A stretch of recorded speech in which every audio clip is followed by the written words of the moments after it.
focus on is what is Reconstruction, the problems that the country faced after the Civil War, some of the solutions and the different plans that were put in place to solve those solutions, and then we'll also talk about the Freedmen's Bureau. So what is Reconstruction? It's the period of time following the American Civil War where steps were taken to restore the southern states to the Union and to rebuild the South. After the Civil War, the country was in ruins due to the attacks on our own soil. So we needed to come up with a plan to not only have the southern states rejoin the Union, but also to restore them to a place where they would benefit the country. This period of time took place between 1865 and 1877. It affected the southern states, including Virginia, North Carolina, South Carolina, Georgia, Tennessee, Alabama, Mississippi, Louisiana, Texas, Arkansas, and Florida. The main people that we'll talk about will be Abraham Lincoln and Andrew Johnson, although these aren't the only people that were focused on Reconstruction, but they are the ones we'll focus on for the purposes of this unit. So what effects did the Civil War have on the country? Majority of the war was fought in the South, so they faced a lot of physical destruction. Railroads were destroyed and plantations ruined. With plantations being ruined, that means that they didn't have a means to create the type of economic boom that they had prior to the Civil War. And without railroads, they didn't have the types of transportation to meet the needs of the North. Also, due to the high death rates and this being one of the bloodiest wars in history, we had a high loss in population. 250,000 Confederates died in this war, taking a big hit to the population count, and thousands were wounded or disabled, meaning that they couldn't join the workforce at the same way that they would have been able to join prior to the war. Also, we face the problem of African Americans who were newly freed facing difficulties finding a job and being able to support their families. They also faced numbers of ways of discrimination and also hate crimes, as people were unwilling to adjust to the fact that African Americans were now considered people and not just slaves. The economy of the South was completely ruined because money was Confederate money and the Confederate government was now destroyed. Money was now considered worthless and people lost their life savings. So prior to the end of the war, they may have had thousands of dollars saved up, and after the fall of the Confederacy, they would be left with nothing. So the Union was faced with, how are we going to fix this? Are we going to let the South start from scratch and just rejoin, or are we going to punish them for leaving the country altogether? Some of the solutions that we had were not immediate. In terms of African Americans' rights and their ability to join the country and get a job and support themselves economically, we had what's called the Freedmen's Bureau to help educate African Americans and also help to find them jobs and defend their freedom when it is challenged. In terms of rebuilding the South and letting them rejoin the Union, the Republican Party was split. They debated on how to welcome back the South and also how to rebuild the country. Should they make them punished or should they welcome them back with open arms? We'll now take a look at some of the different theories in regards to how we should help the South.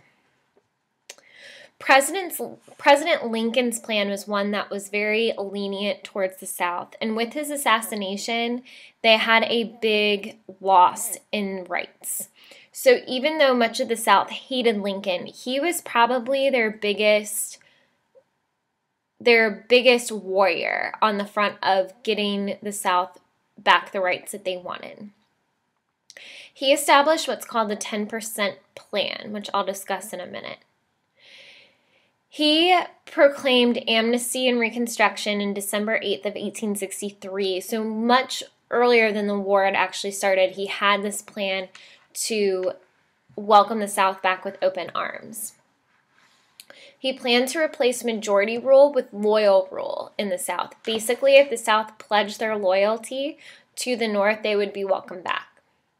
He didn't consult Congress regarding Reconstruction. Much of Congress was split. They either wanted to punish the South or be completely welcoming without any type of provisions that would make them join the war efforts or join the country's efforts.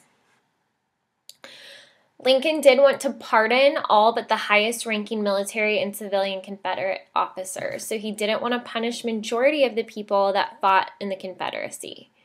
You might be thinking, why would you want to punish these people? Well, technically they committed treason, so they should be tried against their crimes for the country.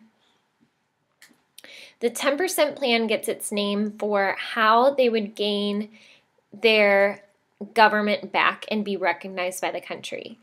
When 10% of the voting population in 1860's election had taken an oath of loyalty and established a government, it would be recognized. So they needed to establish a voting population that agreed to be loyal to the North. And once they got that 10% number, then they would be able to get a government and be recognized according to voting rights and also have representation in Congress. Although Lincoln's plan was one that may have gone forward, unfortunately, as we know, he was assassinated. So his plans did not get carried out. Andrew Johnson was very supportive of a lenient plan like Lincoln's. He was the man who was vice president for Lincoln and then took his place afterwards. However, Andrew Johnson was not the strong type of leader that Lincoln was. He was more of a figurehead than anything else. But he did have a plan for Reconstruction. He also put his plan into place without consulting legislators, so without consulting Congress. He also agreed to grant pardons to former Confederates, or amnesty, that he wouldn't punish them. He also said that Southern states could organize governments and elect representatives to Congress. So immediately the Southern states would be able to form their government and also be able to participate in the lawmaking body of Congress. However, in order to do that, each state was required to abolish slavery and ratify the 13th Amendment, so they had to approve it. Once they were able to determine that they were going to abolish slavery, then they would be able to participate in Congress. Andrew Johnson had some opponents, and this group within the political party was called the Radical Republicans. Whenever you hear the word radical, you'll think of someone who is extreme. So they're extreme in terms of the party's beliefs. Their plan for Reconstruction was that the Southern states must completely disband their state government. They must get rid of it. They also needed to write a new state constitution that goes along with the Union's beliefs.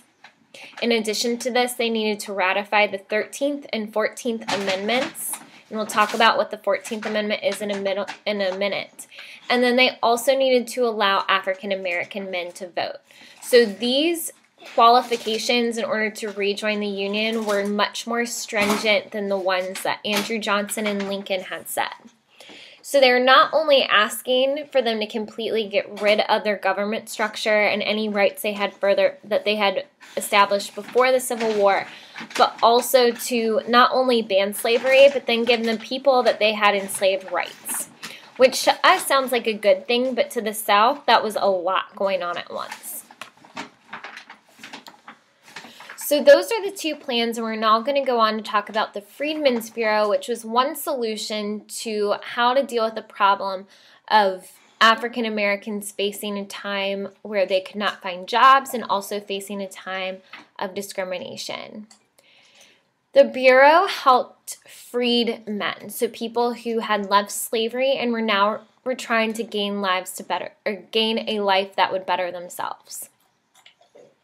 Many former Northern abolitionists joined this group, and they risked their lives to help Southern freedmen.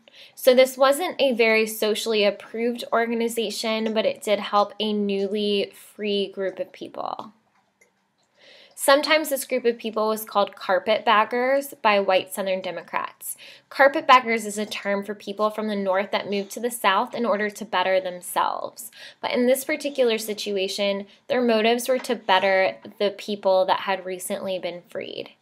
Because at this point, those people had been working their entire lives without a wage and had very little qualifications to find an actual job and had no real idea of what life outside slavery was like. So they needed some help.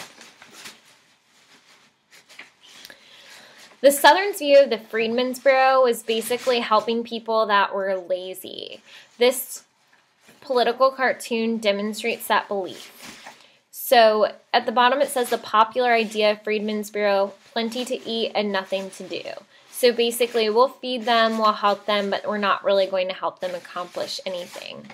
This again was the South's view of the Freedmen's Bureau, basically helping people accomplish nothing, although this was not their mission at all. The Freedmen's Bureau also helped to educate African Americans. As slaves, many of them were not allowed to learn how to read or write, and without those skills, it would be very difficult to find a job. So they did open schools, they trained teachers, and they helped to establish those skills of reading and writing in order to help them gain jobs.